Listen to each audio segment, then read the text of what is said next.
2 Rois 5. 2 Rois chapitre 5 à partir du verset 1. Naaman, chef de l'armée du roi de Syrie, jouissait de la faveur de son maître et d'une grande considération, car c'était par lui que l'Éternel avait délivré les Syriens.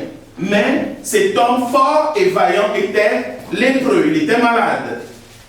Verset 2. Or les Syriens étaient sortis par troupes et ils avaient amené captive une petite fille du pays d'Israël qui était au service de la femme de Naaman. Et elle dit à sa maîtresse: oh, si mon Seigneur était auprès du prophète qui est à Samarie, le prophète le guérirait de sa lèpre.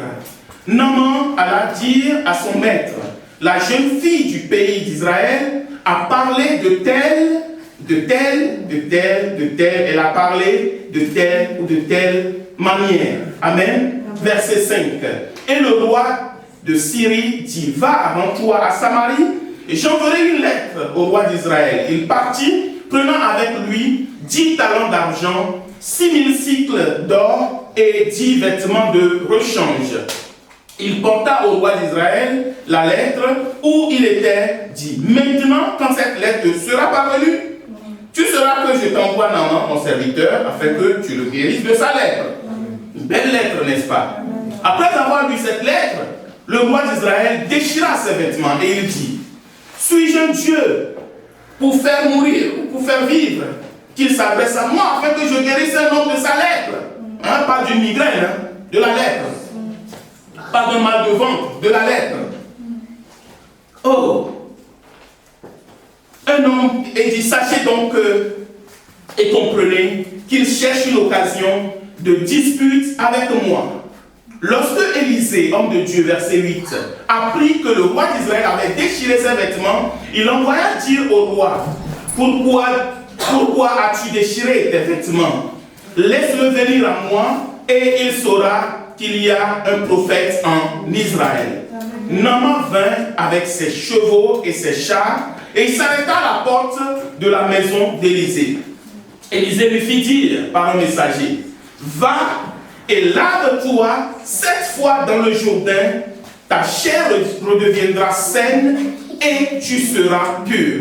Naaman fut irrité et il s'en alla en disant: voici, je me disais, il sortira vers moi, il se présentera lui-même, il invoquera le nom de l'Éternel, son Dieu, et il agitera sa main sur la place et guérira le lépreux. Les fleuves de Damas, l'Abana, le Parpa, ne valent-ils pas mieux que toutes les eaux d'Israël? Ne pourrais-je pas m'y laver et devenir pur? Et il s'en retourna et partait avec fureur. Mais ses serviteurs s'approchèrent pour lui parler et ils dirent: mon père, si le prophète t'eût demandé quelque chose de difficile, ne l'aurais-tu pas fait? Combien plus dois-tu faire ce qu'il t'a dit? Lave-toi et tu seras pur. Verset 14. Il descendit alors et se plongea 7 fois dans le Jourdain selon la parole de l'homme de Dieu, et sa chair redevint comme la chair d'un petit enfant et il fut pur. Amen. Amen. Et nous avons commencé par examiner la vie de cet homme qui s'appelait Naaman et qui était malade, qui était lépreux et qui est venu pour voir un homme de Dieu, le prophète de Dieu, Élisée, pour être guéri.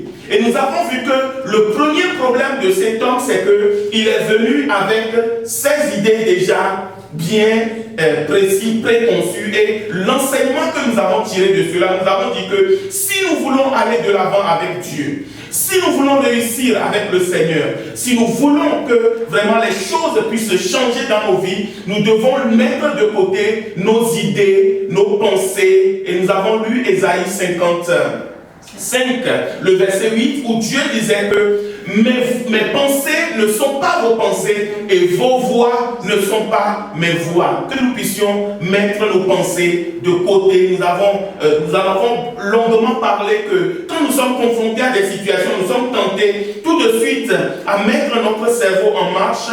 Je ne dis pas de débrancher notre cerveau, au contraire, mais que nous puissions laisser l'Esprit de Dieu, que l'Esprit de Dieu puisse nous conduire, l'Esprit de Dieu puisse nous diriger. C'est extrêmement important. J'insiste encore là-dessus parce que chacun d'entre nous, nous sommes souvent confrontés à des défis. Confrontés à des défis, c'est comme si nous sommes encerclés de partout et le diable à côté il te dit mais qu'est-ce que tu vas faire maintenant? Maintenant qu'est-ce que tu vas faire? Et nous avons tendance à chercher des solutions humaines. Mais prenons le temps, posons-nous. Et moi, j'ai un secret que j'utilise. Parce que ça m'arrive encore d'être confronté à des situations et je ne sais pas quoi faire. Alors mon secret c'est que quand de l'air est bien fait de Dieu, mets-les tous devant tes yeux, tu verras en adorant combien le nombre en est grand. C'est-à-dire que quand tu es cerné de partout, tu as un problème devant toi. Tu ne sais pas quoi faire. Commence par te rappeler de ce que Dieu a fait hier dans ta vie. Amen. Parce que Satan fait toujours que nous oublions ce que Dieu a déjà fait. Même un an en arrière, tu vas te rappeler que il y avait eu un jour où je ne savais pas quoi faire. Mais tu es là aujourd'hui. Le problème s'est passé il y a un an. Dieu t'a quand même sorti de cela. Donc le même Dieu qui t'a sorti de ce problème il y a un an, il est le même. Hier, aujourd'hui et éternellement. Amen. Et il est capable encore de te sortir de là. Amen. Et ça va provoquer la foi dans ton cœur. Et tu vas laisser maintenant tes pensées se taire. Et le Saint-Esprit va commencer par te conduire. Amen. Amen. Des fois, il suffit d'un simple coup de fil. Des fois, il suffit donc que tu te calmes. Amen. Oui, que tu te calmes. Et Dieu prend le relais et il met sa main. Amen. Amen. Deuxièmement, nous avons vu que les hommes aiment s'attendre à un homme fort. Les chrétiens, la plupart, aiment un homme fort. Ils veulent quelqu'un de fort, quelqu'un de puissant. Comme cet homme, il voulait que Élisée vienne agiter sa main. Il pensait que quand Élisée va venir, quand il va le toucher, quelque chose va se passer. Vous voyez, nous avons tendance à chercher des hommes forts, mais qui est l'homme fort? Le vrai homme fort, c'est qui? C'est Jésus. Amen. Et si nous faisons de Jésus l'homme fort de notre vie, le Seigneur des Seigneurs de notre vie, quand la tempête sera là, si dans ton cœur, tu fais de Jésus ton homme fort, il saura comment faire taire cette tempête dans ta vie. Amen. Il saura comment intervenir dans ton problème. Et Jérémie 17, verset 5, on l'avait cité hier, maudit soit l'homme qui se confie en l'homme. Maudit soit l'homme qui se confie en l'homme. Dieu ne dit pas que quelqu'un va maudire l'homme qui se confie en l'homme. Non.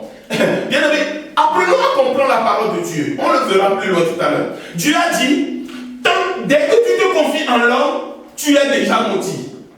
C'est pas que quelqu'un va te maudire, mais celui qui se confie en un homme, Dieu dit il est déjà maudit.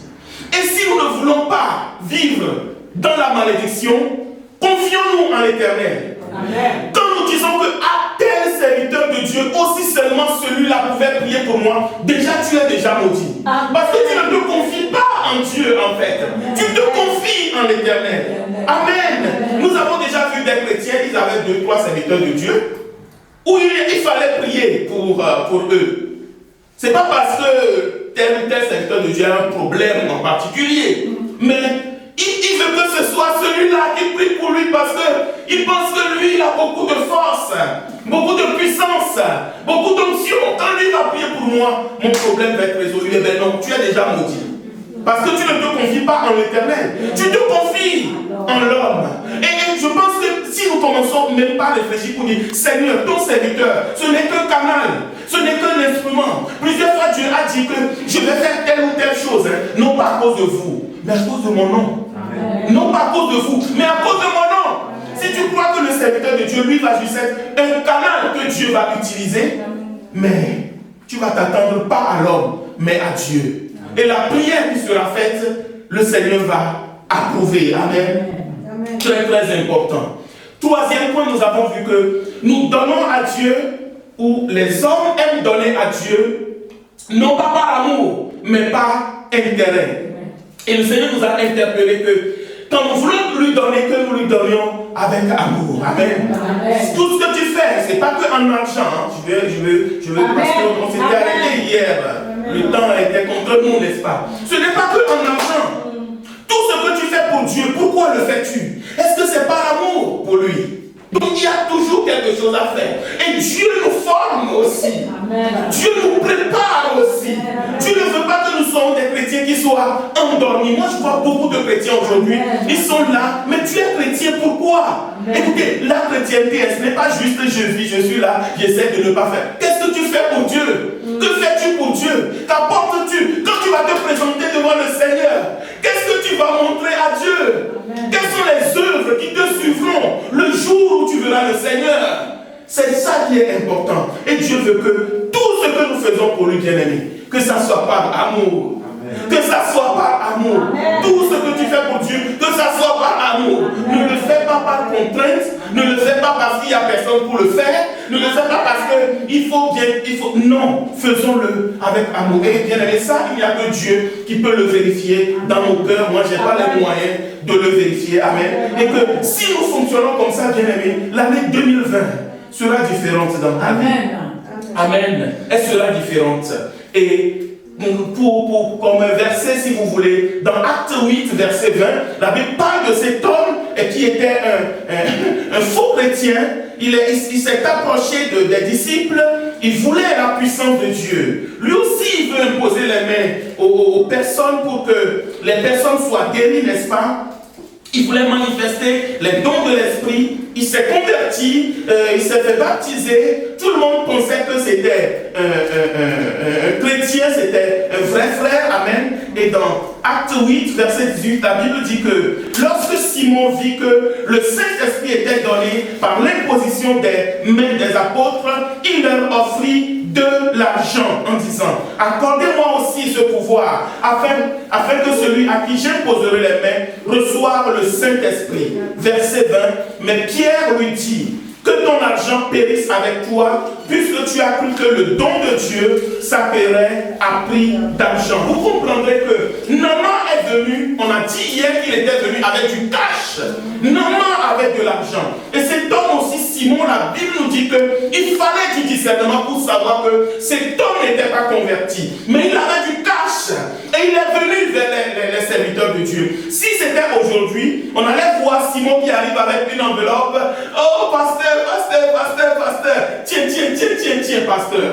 Mais dans le cœur de Simon, il n'est pas en train de donner par amour. Il n'est pas en train de donner parce qu'il veut soutenir l'œuvre de Dieu. Il est en train de donner par calcul.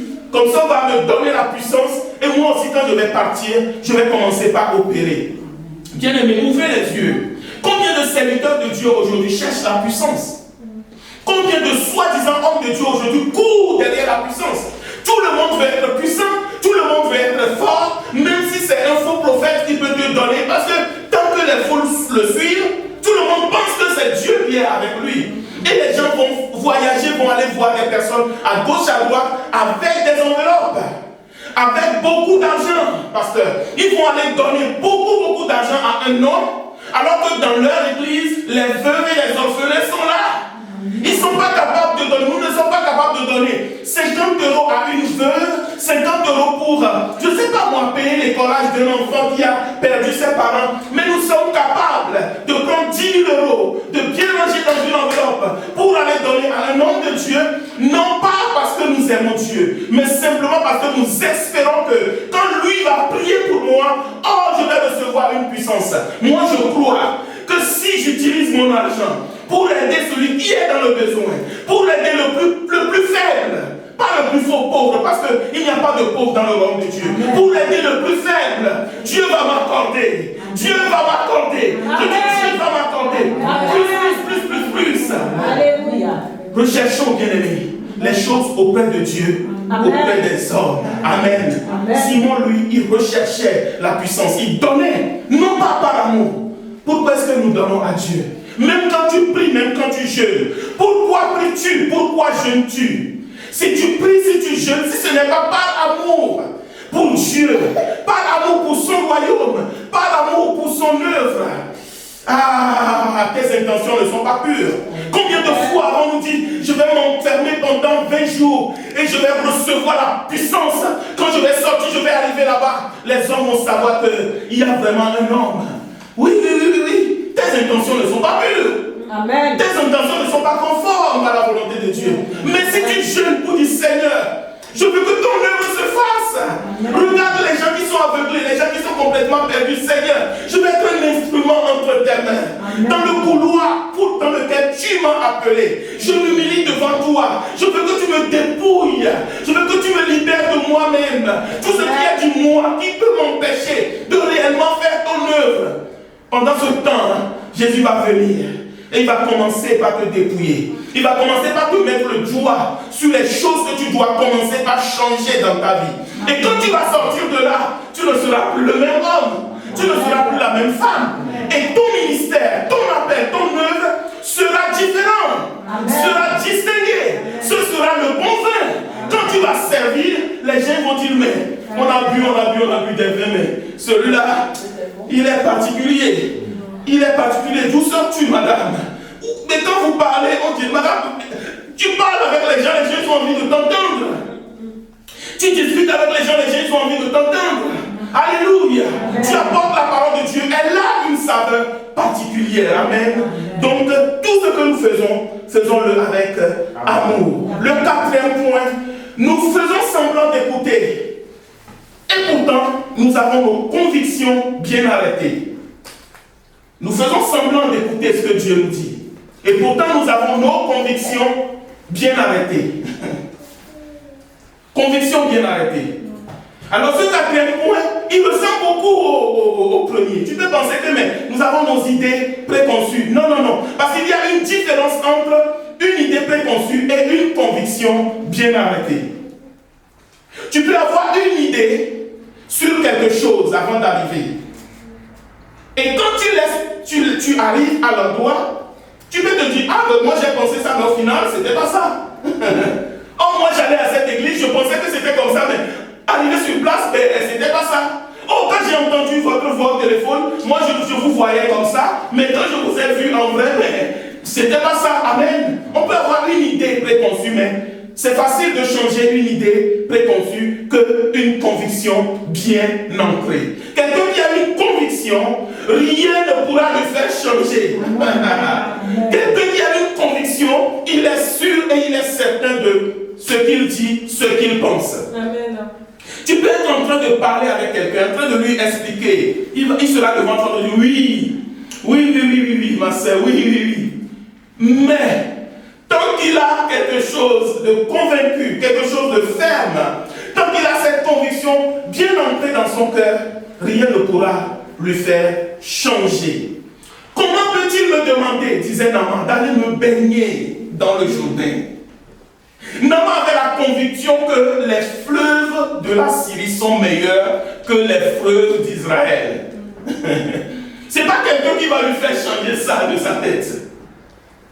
Oui, je veux bien la guérison, prophète, mais attention, moi je sais, les fleuves d'Israël, on ne peut pas les comparer avec les fleuves de la Syrie. Est-ce que vous suivez? Il est convaincu que le Papa est meilleur que le Jourdain. Il est convaincu que les fleuves de son peuple sont meilleurs que les fleuves du peuple de Dieu. Et souvent, nous venons auprès de Dieu. Des fois même, je vais pousser un peu, excusez-moi. Des fois même avec des versets bibliques auxquels nous nous accrochons. Nous pensons que ce verset-là, la façon dont je le comprends, c'est la vérité absolue. Et maintenant, Dieu, lui, il va te parler d'une autre façon. Amen. Et Dieu veut que tu puisses ouvrir simplement ton cœur. Dieu ne dit pas que de jeter la parole sur le cœur, non. Non, il ne dit pas de jeter, mais le problème, c'est que beaucoup de personnes prennent beaucoup de paroles dans ce livre et ils font beaucoup de bêtises avec. Vous connaîtrez la vérité. Et la vérité vous affranchira. Quand nous ne connaissons pas la vérité, nous pouvons faire beaucoup de bêtises. Ah oui, bien aimé. Moi, j'ai vu beaucoup de personnes faire des erreurs, pensant qu'ils étaient dans le vrai. Le problème, c'est que si tu fais des erreurs un peu trompant, Dieu ne vient pas toujours pour dire que parce que tu t'es trompé, c'est pas grave, non. Parce que Dieu est esprit. Amen.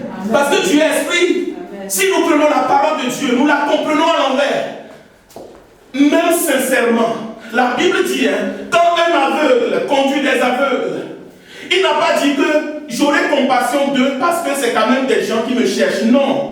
Il a dit, si un aveugle conduit des aveugles, vous allez tous finir dans un trou. Les gens qui se disent serviteurs, ou les gens qui disent, oh je suis de Dieu. Si c'est un aveugle, si tu le suis, Dieu ne va pas venir pour dire, oh mais, parce que, non, je comprends, non. C'est pourquoi Dieu veut que nous soyons des chrétiens qui sont éclairés. Éclairés, amen. Des chrétiens qui sont éclairés, qui eux-mêmes examinent la parole. Qui eux-mêmes examinent la parole. Et qui prient, et qui disent, Seigneur, mais, qu'est-ce que ça veut dire? Et le Seigneur va te convaincre, amen. Et beaucoup sont conduits ainsi, qui sont directement en train d'aller dans la fosse. C'est pour ça que je pense que Dieu a suscité une église comme Lumière des Nations pour que nous puissions éclairer. Amen. Éclairer, amen. Non pas dans un esprit de jugement, mais avec amour. Amen. Pour ramener tous ceux qui se perdent.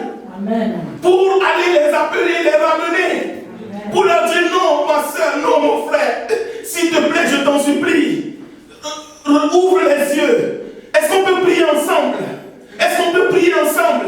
Et si toi, avant de dire à la personne, pouvons-nous prier ensemble, tu t'es déjà toi-même chargé devant le Seigneur. Parce que nous ne prenons pas le temps de prier devant Dieu avant d'aller voir les personnes que nous voulons sortir de l'impasse. Alléluia. Vous savez, une personne qui est sous emprise, on ne vient pas seulement comme ça lui dire mais ce monsieur, il te frappe du matin au soir, il te violente, il est méchant avec toi, quitte cette maison, sinon il va te tuer un jour. Amen. Amen. Amen. Je fais une parenthèse.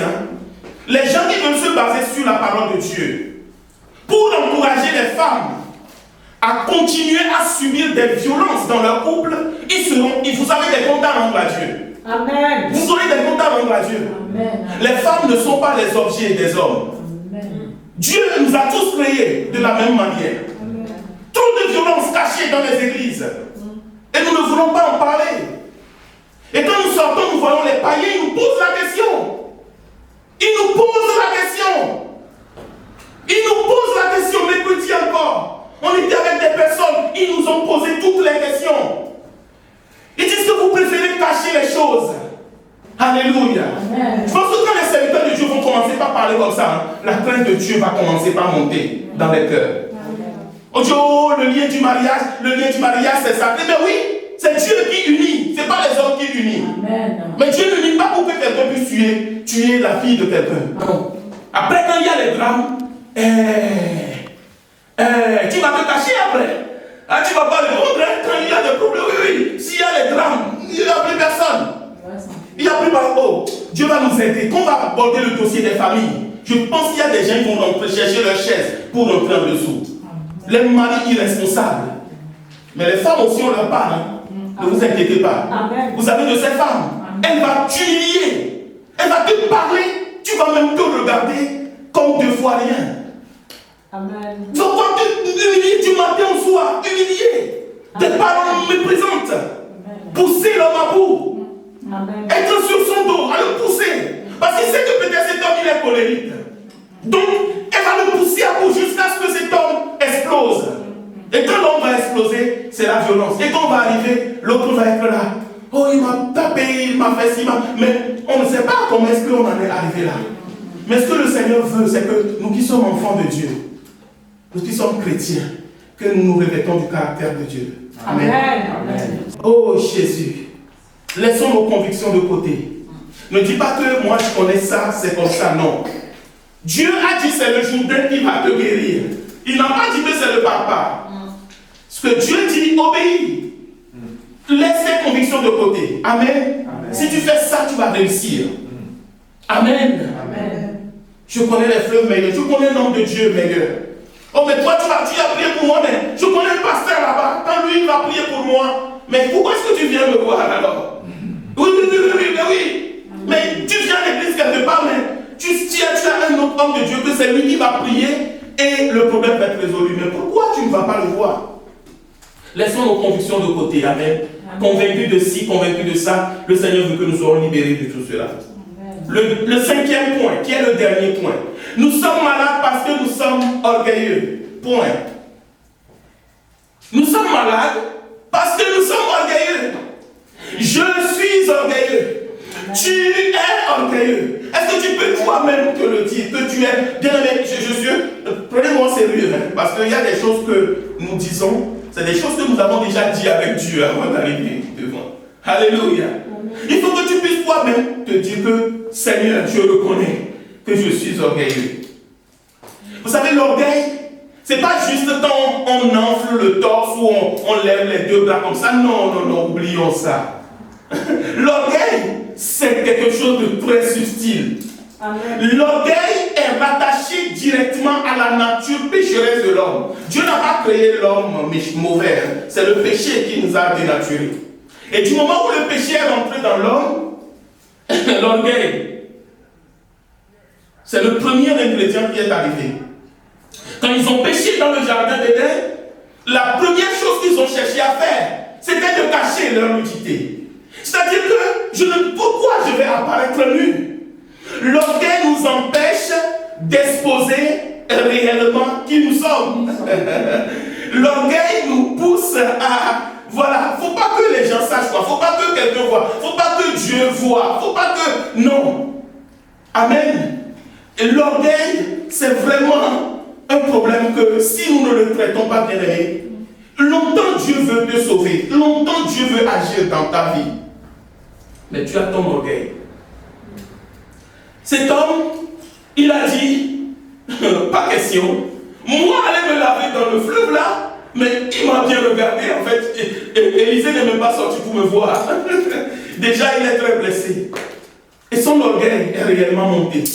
De la personne, est-ce que vous suivez? De la personne qui au début a entendu de la bouche d'une petite fille qu'il y a un prophète qui peut te guérir, qui a couru, qui est arrivé avec tout son équipage, avec beaucoup d'argent. Entre cet homme et celui qui retourne chez lui en fureur, on ne reconnaît plus en fait la personne. C'est-à-dire que tu peux voir quelqu'un qui est très gentil, très... tout ce que vous voulez. Mais il y a un point dans sa vie que le jour où Dieu va mettre le doigt là-bas, tu vas voir la vraie nature qui va se manifester.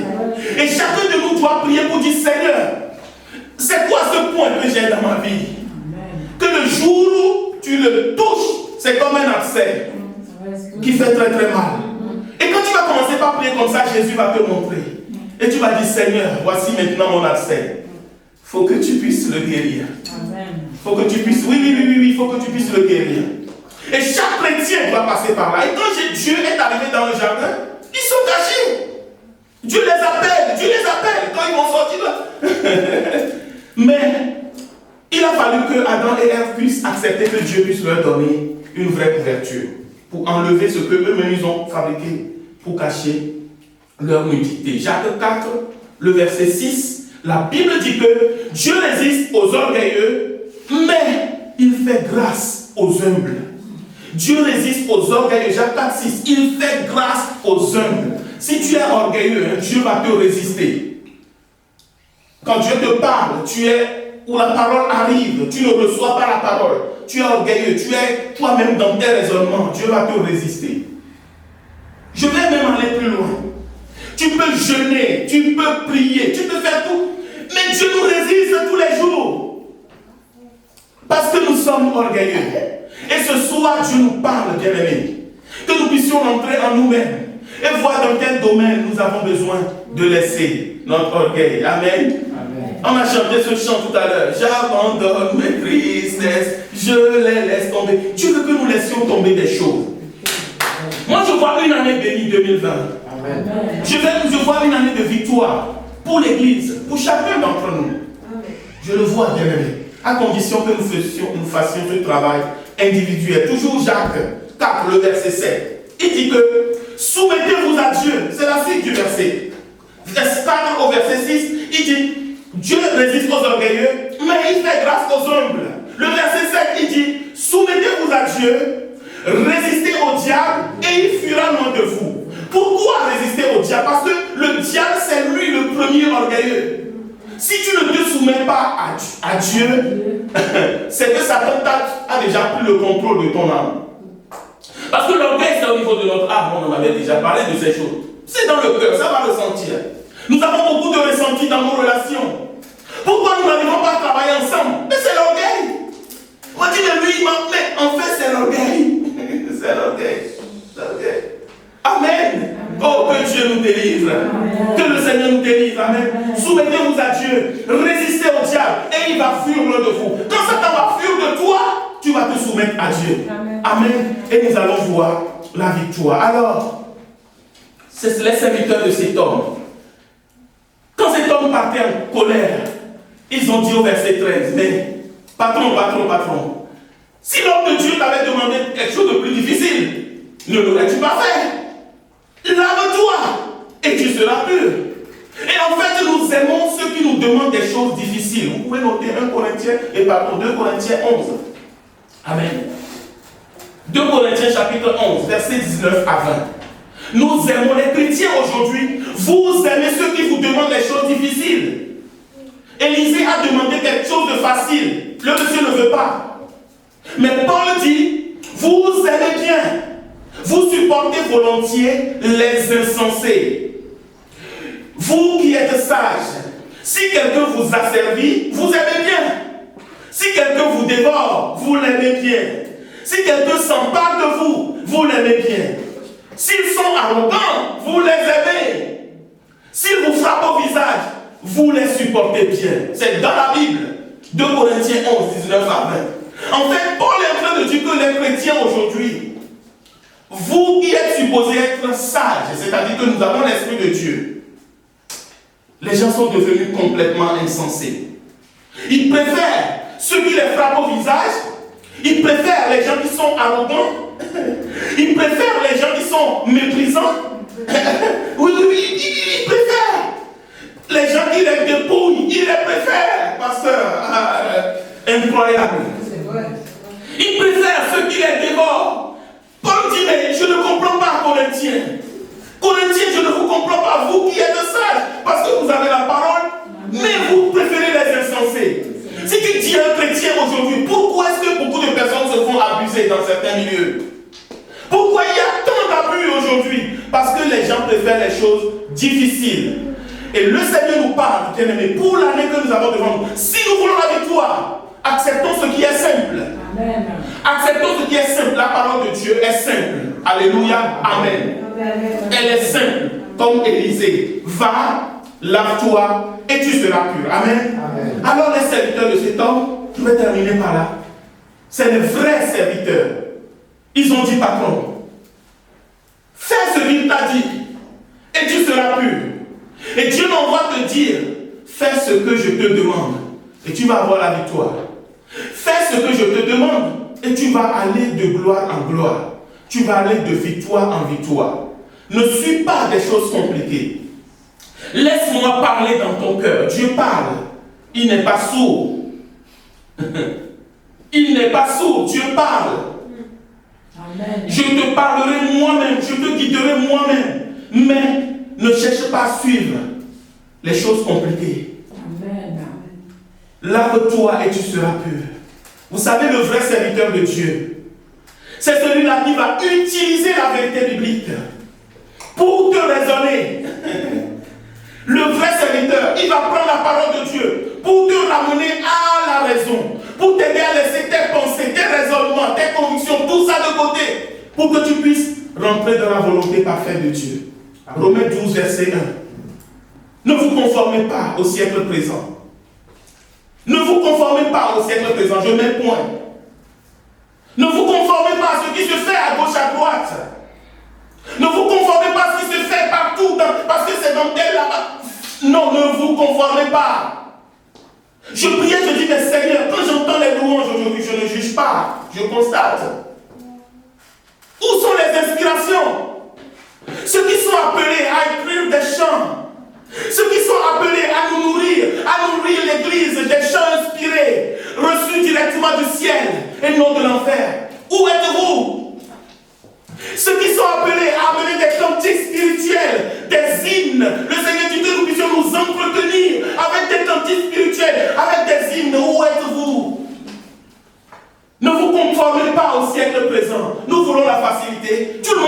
la même chose? Oui, tout le monde chante la même chose. Tout le monde prêche la même chose. Même les bêtises, tout le monde raconte les mêmes bêtises. Mais nous, bien-aimés, le Seigneur nous dit, ne vous conformez pas au siècle présent. Ce n'est pas pour dire qu'on est différent ou machin, non. C'est juste du Seigneur. Nous ne connaissons rien. Aide-nous. Nous ne voulons pas prendre des hommes pour modèle, nous voulons te prendre comme modèle. S'il y a quelque chose à voir de l'homme, c'est des exemples. Et pourvu que ce soit de bons exemples. Moi, j'aime apprendre, alléluia. J'aime apprendre des autres. Que quelqu'un n'aille pas dire qu'il est orgueilleux, ils sont prétentieux. Non, non, non, non, non, non. Moi, je veux apprendre tous les jours. Amen. Mais, Dieu nous dit, ne vous conformez pas au siècle présent, mais soyez transformés par le renouvellement de l'intelligence. Afin que vous discerniez ce qui est bon, ce qui est agréable et ce qui est parfait. Ce qui est bon, agréable et parfait. La volonté parfaite de Dieu. Naman veut dire agréable, mais son agréable là, c'est pas vraiment agréable. Hein? Si nous voulons vraiment l'agréable de Dieu, le bon de Dieu, le parfait de Dieu, laissons Dieu changer notre mentalité. Amen. Laissons Dieu changer notre mentalité. Amen. Amen. J'ai terminé. Alors je récapitule rapidement les points que nous avons vus. Le premier point, Dieu veut que nous puissions laisser de côté nos idées. Nos idées préconçues, nous puissions nous en débarrasser. Deuxièmement, Dieu veut que nous ne recherchions pas des hommes forts, des hommes puissants, des hommes soi-disant oints. Tout le monde parle de l'onction maintenant. Personne ne parle plus du Saint-Esprit. Dieu veut que nous puissions rechercher Jésus. C'est lui qui donne le Saint-Esprit. Troisièmement, le Seigneur veut que tout ce que nous faisons pour lui, que ce soit par amour et non par intérêt. Amen. Uniquement par amour. Quatrièmement, le Seigneur veut que nous puissions déboulonner nos convictions. Enlever nos convictions.